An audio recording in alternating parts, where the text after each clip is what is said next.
Как позиционираме листовете, когато имаме предстенна обшивка с прозорец? Винаги листовете се слагат на пистолет. Пистолет е това, когато това е цяло парче.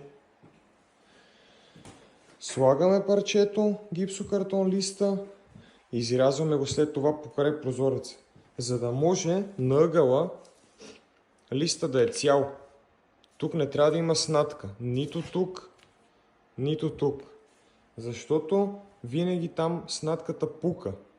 Без значение как я армирате, с какви ленти, дали ще е 100 лева, дали ще е 200 лева лентата, без значение от фугина, абсолютно винаги пука.